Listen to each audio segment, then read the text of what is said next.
7, vamos lá, de novo, né? Voltamos, dia 25/5, essa segunda-feira bastante fria, né? Bem fria hoje. A gente vai continuar então.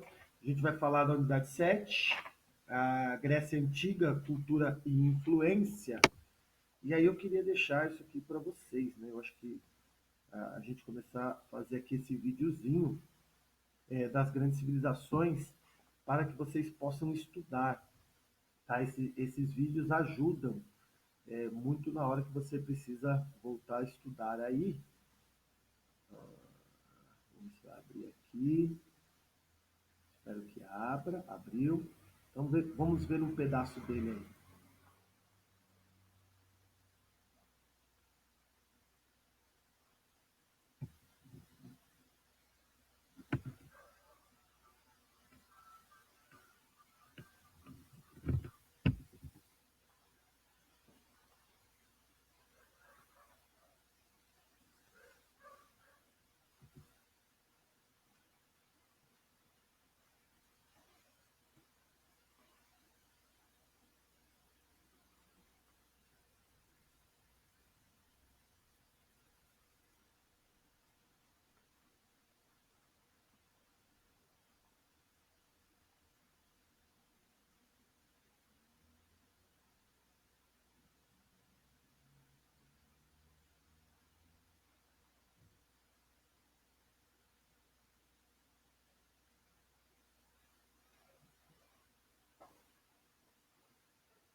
Eu espero que todos tenham conseguido ouvir aí a narrativa, né?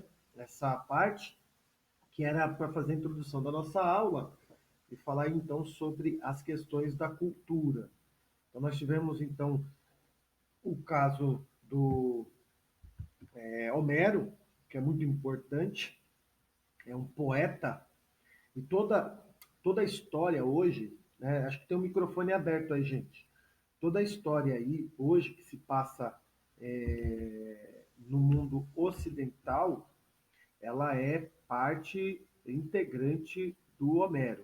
Tá? Então, ela entra aí como parte integrante de toda a narrativa do Homero. Isso é extremamente importante, né? Isso demarca, então, toda a história, toda a construção da história da literatura ocidental. Homero é um personagem extremamente importante para isso. A nossa aula, então, é para falar sobre as questões aí da cultura e da religião, né? Onde as sete, que é os gregos, cultura e religião, cultura e influência. Vamos lá. Página de número 18, na Grécia Antiga, a melhor idade para os homens se casarem, de acordo com o escritor Exildo, outro escritor importante ali, também era os 30 anos. Mas a sua esposa deveria, né, ter mais do que 19. Para celebrar o matrimônio, a noiva deveria levar uma roda de carroça à casa do noivo, onde seria queimada para simbolizar que a mulher ficaria ali para sempre junto do seu homem. Né? Depois de casados, quando acontecia o nascimento da primeira criança, a porta da casa era pintada com piche para afastar os maus espíritos. Também achavam conveniente evitar que alguém sentasse de pernas cruzadas perto da mãe na hora do parto, pois dificultava. A mesma dificuldade ocorreria se alguém formasse nós na presença da partoente. Alguém vai dizer, professor, mas isso aí é bobeira, né? Isso aí já não existe mais. Algumas culturas, né, até mesmo algumas tradições mais atuais, pensam nessa forma também, né? Se você conversar com talvez seus avós, ele vai dizer isso daqui. O que eu estou falando aqui para vocês? Eu estou falando da questão da cultura. Ainda a gente não chegou isso na sociologia, tá? Mas depois a gente vai entrar, quando estudarmos isso em sociologia, e nós vamos ver que cultura nada mais é do que a forma como eu encaro a minha realidade, vejo a minha realidade e produzo alguma coisa dessa realidade. Então, tudo que eu faço, ou seja, a minha relação com essa realidade é uma produção cultural.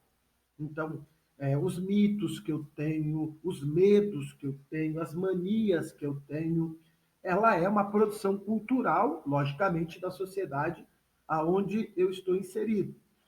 Se a gente fosse usar tecnicamente, o que é cultura, então? Cultura são os códigos, os valores, as normas, as regras, tudo aquilo que expressa a ideia da sociedade, então seria a ideia de cultura. Todo ser humano, todos os povos humanos produzem cultura. E essa cultura, ela acaba sendo caracterizada da forma como cada sociedade vive a sua própria vida. Então, quando a gente pensa em cultura, fique claro, não existe cultura melhor ou cultura pior. O que existe é a forma como aquele grupo humano, aquele agrupamento humano consegue relacionar com a realidade que ele vive. Então, isso é cultura. Então, os gregos têm cultura e nós estamos vendo aqui um pedacinho da cultura, né? Por exemplo, a mulher que tinha que levar uma roda de carroça até a casa do noivo. Agora, imagine vocês aí, meninas, tendo que carregar um pneu de um carro, né? Uma carroça que seria muito maior, chegava lá e tocava fogo. Aí o pessoal, né, para dizer, nossa, mas para que essa bobeira toda? Se a gente for pensar assim, veja que nós temos costumes também. Por exemplo, uma mulher que recebe um anel, né, que vai casar-se de branco, na igreja, com um vestido longo, mas tem uma festa. Muitas, acho que de vocês, as meninas que já estão aqui, já tiveram seus bailes de debutante. Então, assim, tudo isso vai expressando a maneira como cada sociedade vê a sua própria realidade, e a isso a gente chama de cultura. Tá? Então, todo mundo tem cultura, todo mundo tem hábitos, todo mundo tem costumes, não só os gregos que estão livres disso. Certo? Tudo bem? Virem para a página de número 19. Página de número 19. Vamos lá, página de número 19. Tem um microfonezinho aberto aí. Tem um microfone aberto. Feche esse microfone, por favor. É a Luísa. Deixa eu fechar aqui. Pronto, fechei o da Luísa aqui. Beleza. Então, na página 19 que nós temos aqui, tem dois parágrafos, vocês vão marcar esses dois parágrafos. Os costumes citados, por mais estranhos que possam parecer, faziam parte da vida cotidiana dos antigos gregos, considerados fundadores da civilização ocidental. Aos olhos de qualquer ocidental contemporâneo, além de serem hábitos excêntricos, podem parecer completamente supersticiosos e absurdos. Mas os ocidentais do século XXI não têm costumes e hábitos que poderiam parecer estranhos a outra civilização? Em nosso cotidiano, não existem também práticas baseadas em crenças que atravessam os séculos e foram continuamente apropriadas e adaptadas? A questão do costume que eu falei com vocês. Podem ir para a página 20. E aí o que eu quero falar com vocês foi o vídeo que eu passei. Esse vídeo é importante por quê, galera? Porque o vídeo expressa uma forma da cultura deles, né? Então, quando a gente pega a cultura homérica, quando a gente vai dizer cultura homérica, a cultura de Homero, estão baseadas nessas duas grandes obras. São dois catatauzãos, né? Uma história, quem nunca leu, né, e gosta de ler, eu aconselho, pega essas duas obras aí, A Guerra de Troia e a Odisseia, né, de Ulisses, e lá você vai ver como é que eles se relacionavam com o dia a dia. É muito interessante que você vai ter, no meio de toda aquela história, os mitos. Por exemplo, mitos de Teseu, mitos de Aquiles. Aquiles, que dentro do mito era dito que ele foi banhado no sangue de um monstro, de um semideus, eu não lembro agora, e ele se tornou invencível, né? Mas como a sua mãe pegou ele pelo calcanhar, né, segurou ele pelo calcanhar para banhá-lo naquelas águas ou naquele sangue, agora eu não lembro, ele se tornou invencível, mas somente o seu calcanhar poderia ser atingido. E aí na guerra, né, vai se passar toda essa história aí para que assim, atingisse o calcanhar do Aquiles. Né, que é a expressão que se dá hoje, né? Quando alguém tem um ponto fraco, o pessoal fala o quê? Ali é o seu calcanhar de Aquiles. Ali é o seu ponto fraco. Então, veja, um mito que foi contado 7 séculos antes de Cristo, né, até hoje, de certa forma, ele tem um significado para a nossa sociedade. Então, quando a gente fala disso, a gente precisa entender muito bem do que a gente está falando na questão de cultura. Então, voltando para cá, no nosso primeiro ponto aqui, os gregos, então, eles eram politeístas, né? Lembremos, politeísta é diferente de monoteísta, porque o monoteísta adora um único Deus. O politeísta adora uma gama muito grande de deuses, né? Muito mais de um Deus, são vários deuses. E os gregos, então, eles eram politeístas. Página de número 20, vocês podem marcar lá em cima o primeiro parágrafo, tá? Os deuses, eles eram imortais, tinham aparências e virtudes e defeitos humanos. Guarde essa informação aí, que daqui a pouco vocês vão entender por que eu estou fazendo isso. Lá, então, o primeiro parágrafo vai falar sobre a região, era uma região, então, montanhosa, cheia de rochas, ocupadas, então, pelos antigos gregos ali.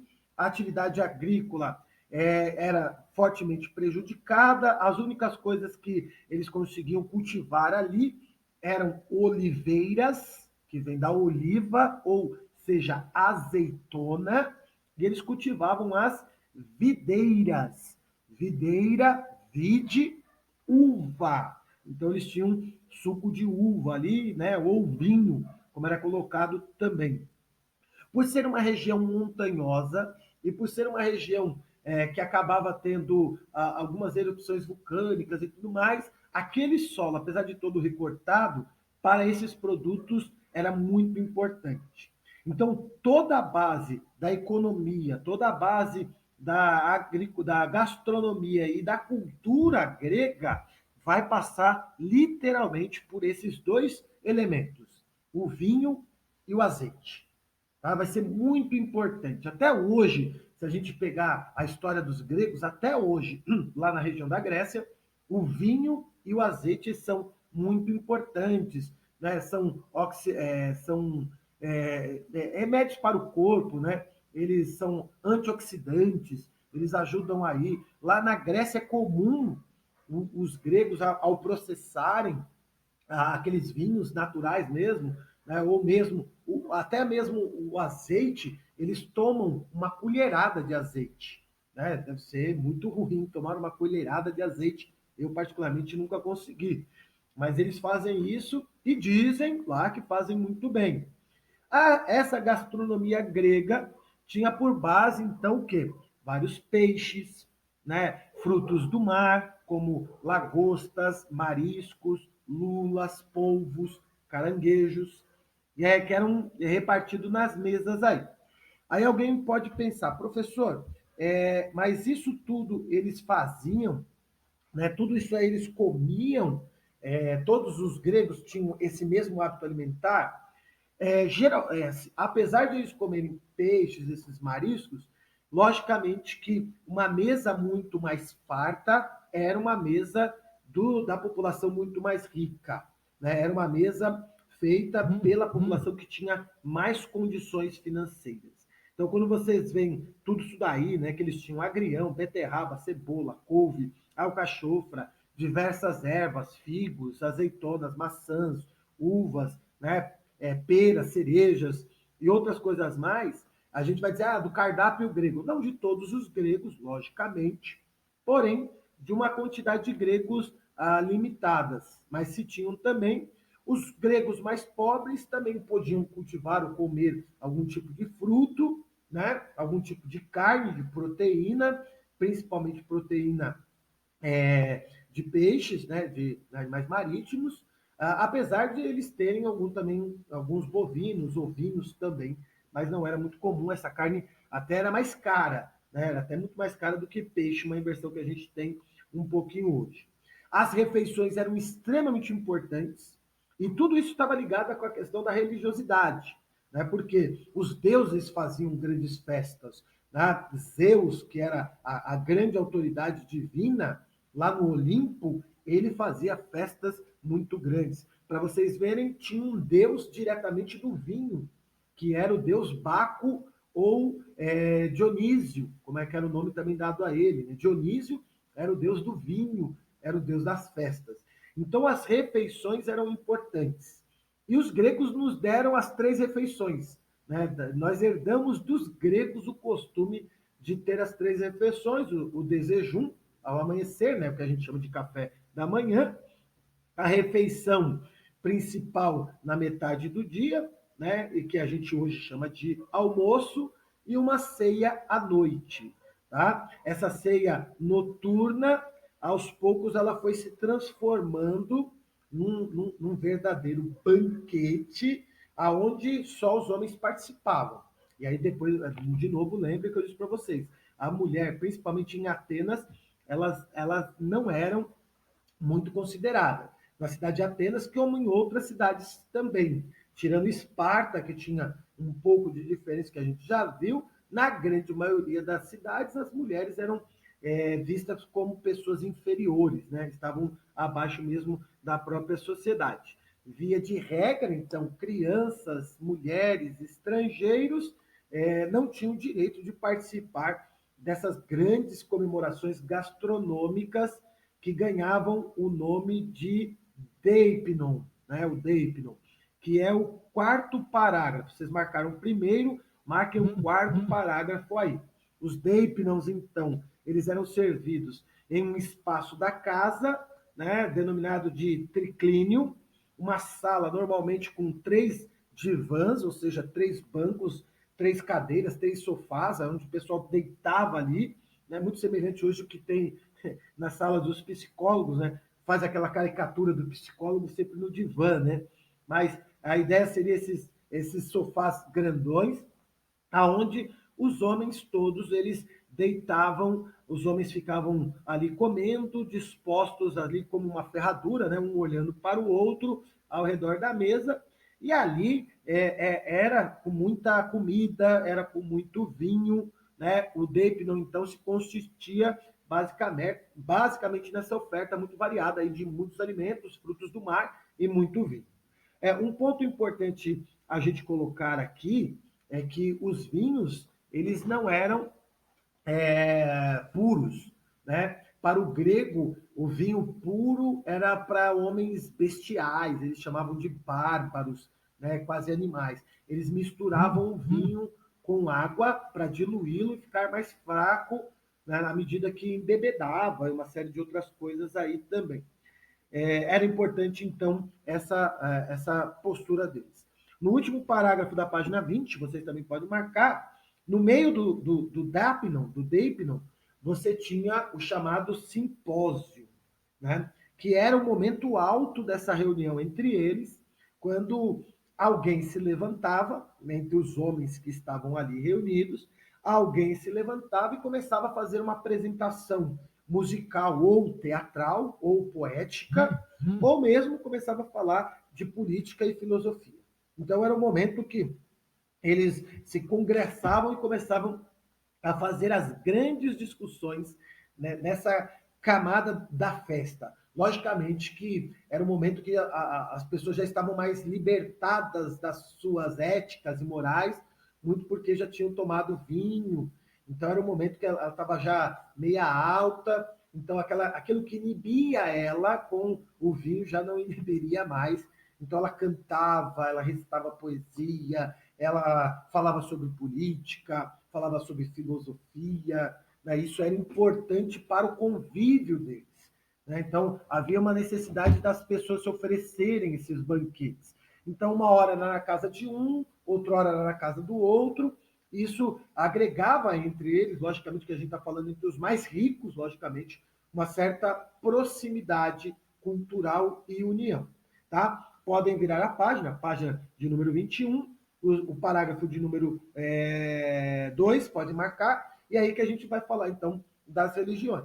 Então, eles eram politeístas, seus deuses eram imortais, tinham aparências e virtudes e defeitos humanos, né? Aqui nós temos do ladinho aqui, ó, a deusa Afrodite, tá? Ela é uma obra ali uma cópia romana, né, da estátua dela do século VI. Reparem que também há toda uma valorização do corpo. Isso que fica muito importante aí. Olha a feição da Afrodite, ela tem uma feição feminina, ela tem uma aparência feminina, ou seja, os deuses eles eram muito semelhantes aos seres humanos. Você tinha 12 grandes divindades, né, entre eles Zeus, Hera, né, Hades, Atena, Apolo, Artemis, o deus da guerra, que eu esqueci o nome dele agora, esqueci agora o nome do deus da guerra, me perdoem aí, vou até olhar aqui se eu acho ele, não achei o nome do deus da guerra.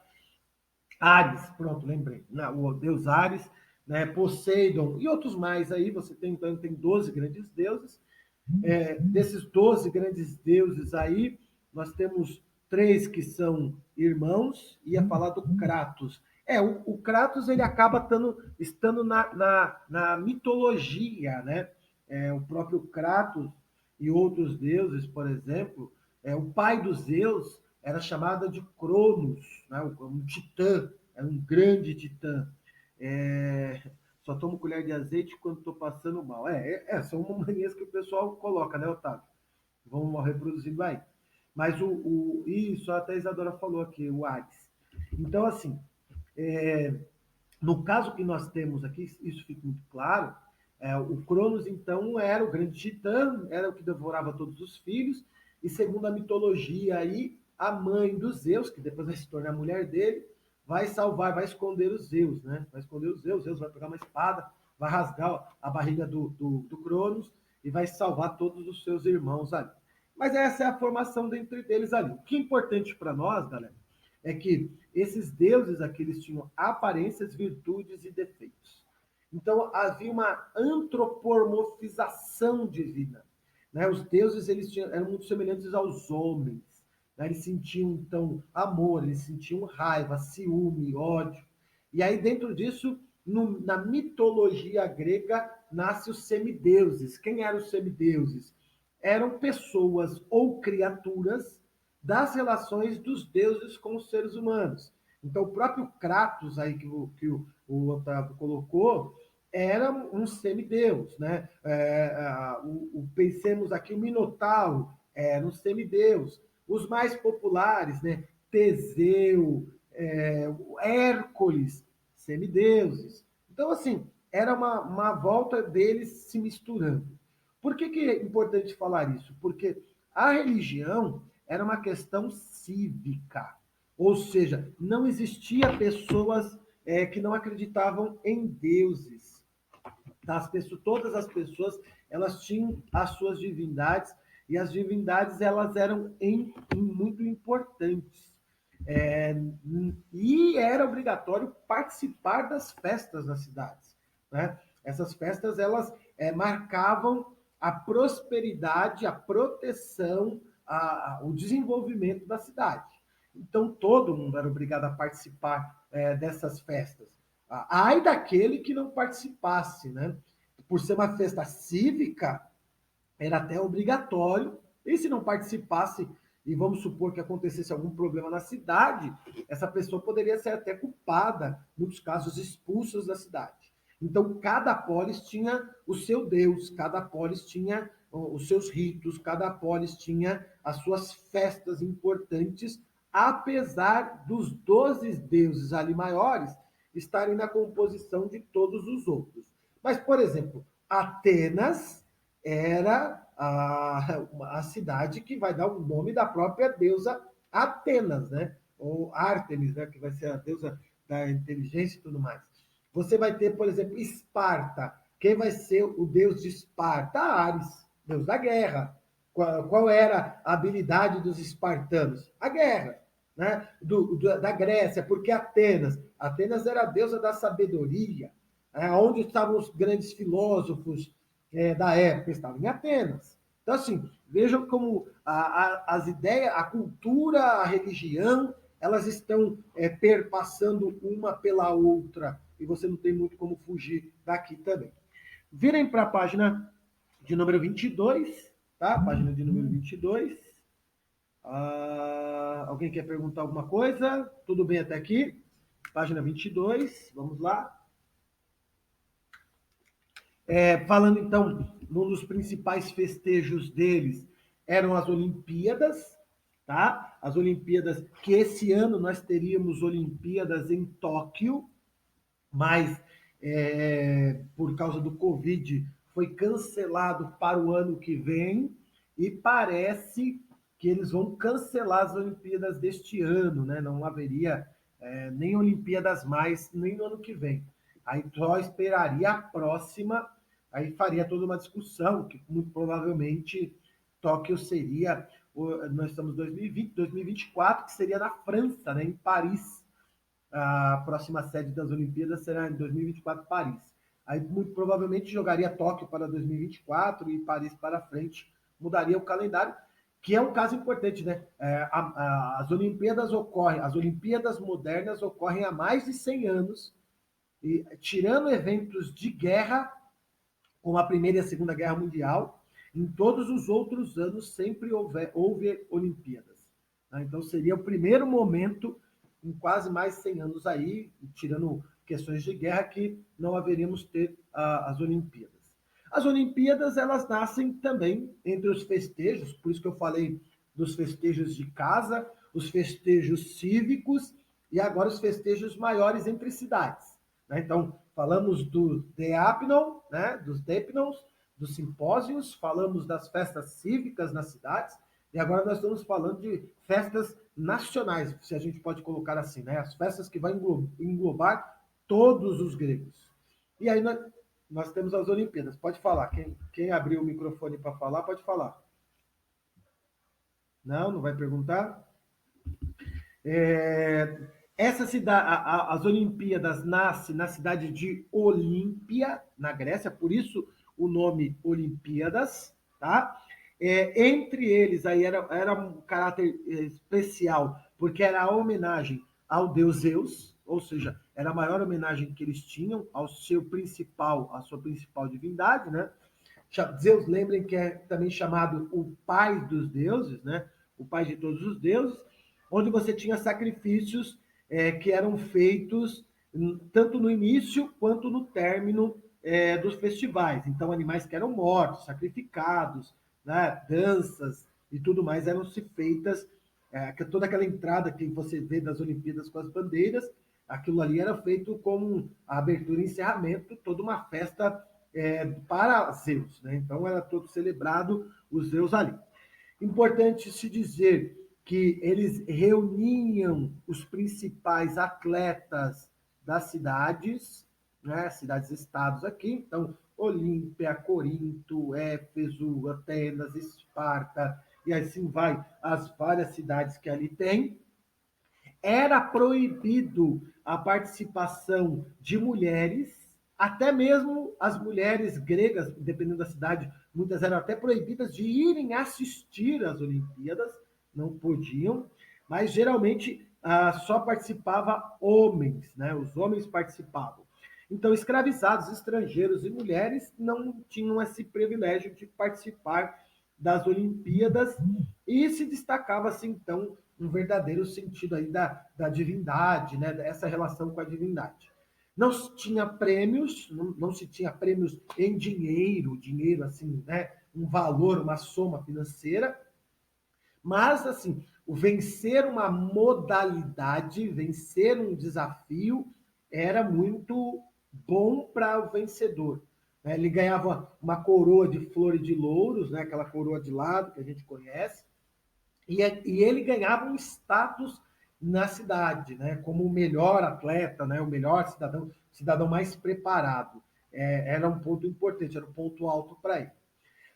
Para se fazer as Olimpíadas, se gerava uma trégua, né, gigantesca, ou seja, se tivesse em guerra, todo mundo parava para se fazer as Olimpíadas.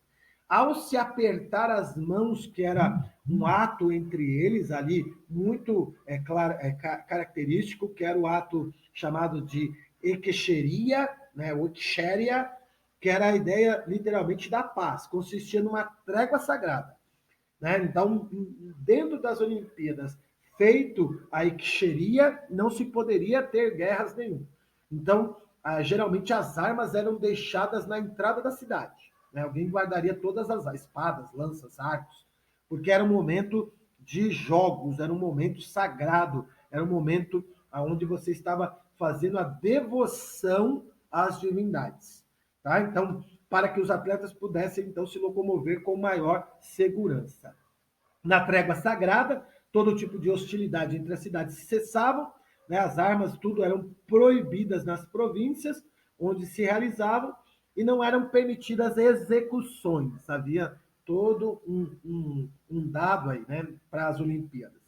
A primeira Olimpíada, então, ela é disputada no século 8 antes de Cristo, mais ou menos 800 anos antes de Cristo, e o primeiro esporte a ser praticado ali é a corrida.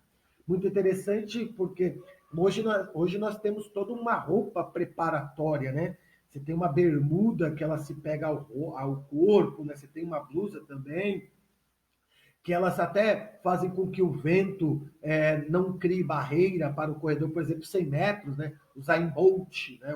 O quebrador do grande recorde aí, abaixo dos 9 segundos, né? Nos 100 metros aí, aquela roupa, né? O tênis é todo preparado para que eles pudessem alcançar menor resistência e quebrar recordes aí.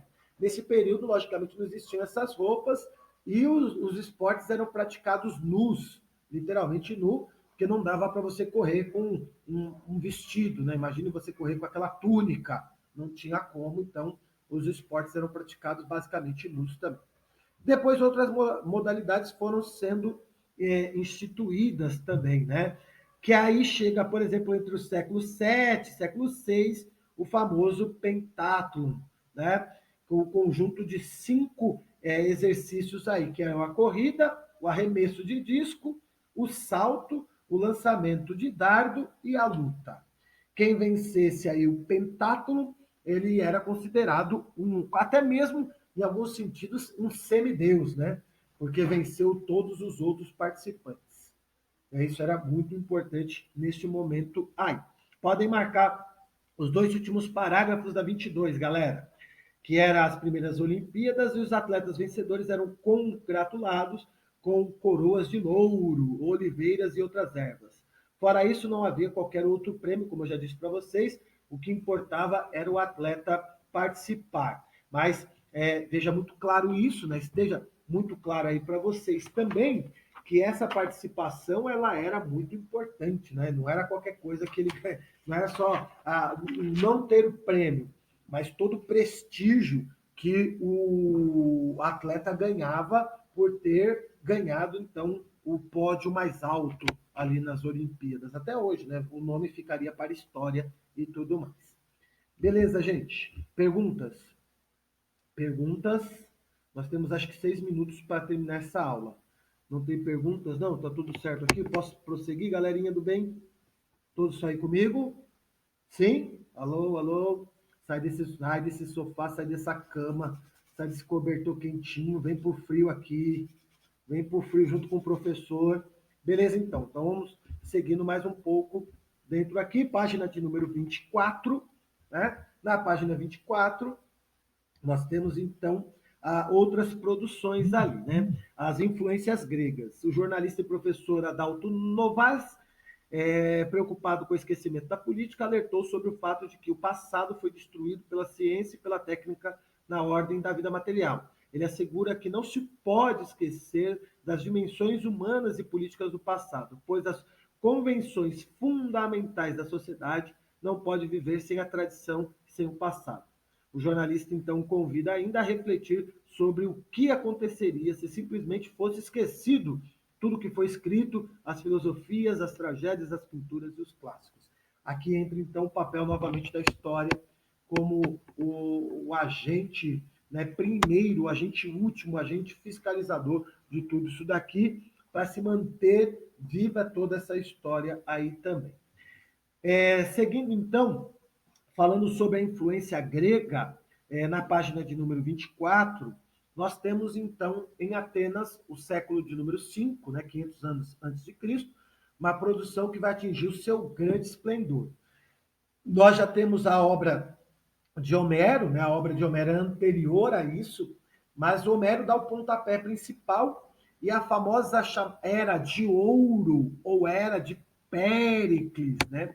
Os dois momentos que eles é a era de ouro ou a era de Péricles, onde nós temos o desenvolvimento daquilo que vai ficar conhecido como a cultura helenística, né? Essa cultura, por exemplo, a língua grega, ela vai ser tão importante, perdão, gente, a língua grega vai ser tão importante que outros povos vão falar o grego. Vai se tornar a língua mundial, né? Pensemos bem aí. Assim como o inglês hoje é uma língua universal, né? Todo mundo fala inglês, naquele período era o grego. Né? Apesar de, por exemplo, depois do Império Romano ter o latim, mas o grego era importante.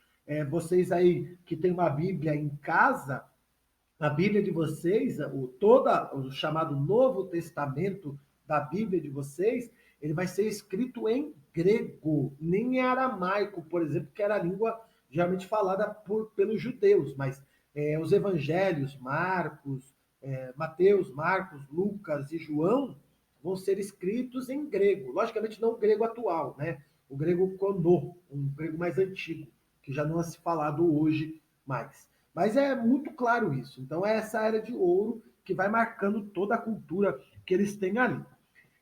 Principal fonte que nós temos, na página de número 24, pode marcar o quarto parágrafo, tá? Que culturalmente pode ser avançado.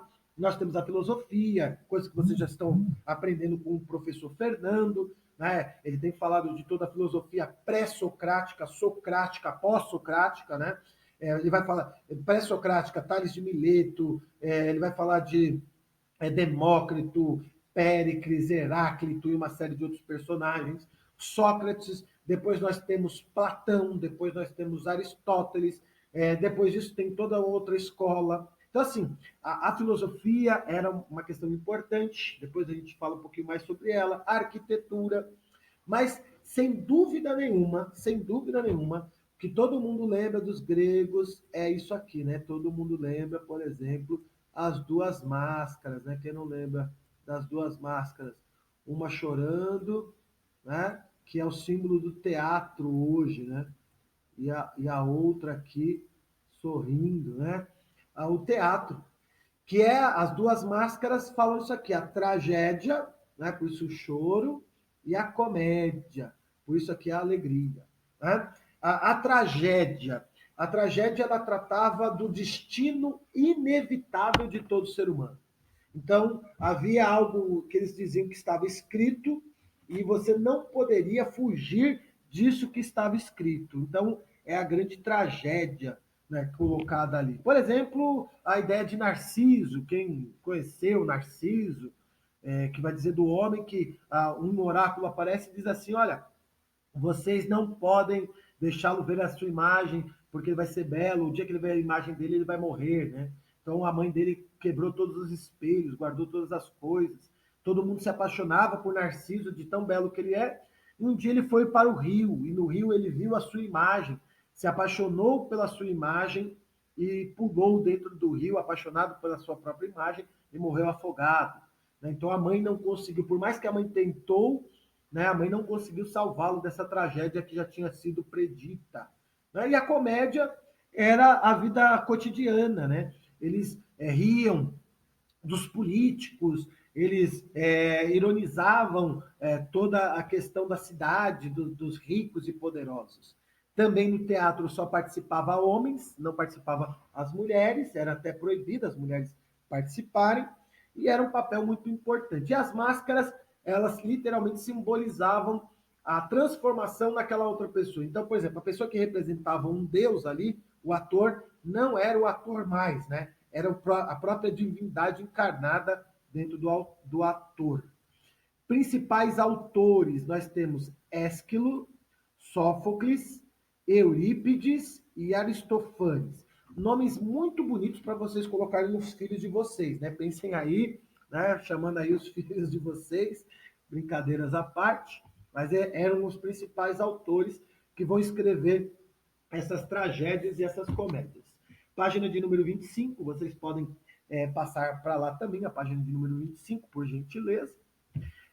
Na filosofia, os principais nomes eram, então, Sócrates, Platão e Aristóteles. Esses nomes são, até hoje, aí não vou nem especular muito aqui, né, mas vocês já têm aulas com o professor Fernando. Então, o professor Fernando fala, por exemplo, Platão, a República, uma principal obra. Aristóteles, ele vai falar sobre o homem político, né, ou a lógica aristotélica, até hoje tem dentro para nós aqui também, né? Sem contar Pitágoras na matemática, outros autores também. Nós temos na história dois nomes importantes, Heródoto, que escreveu a história das guerras franco-persas, ele vai ao Egito, ele escreve sobre o Nilo.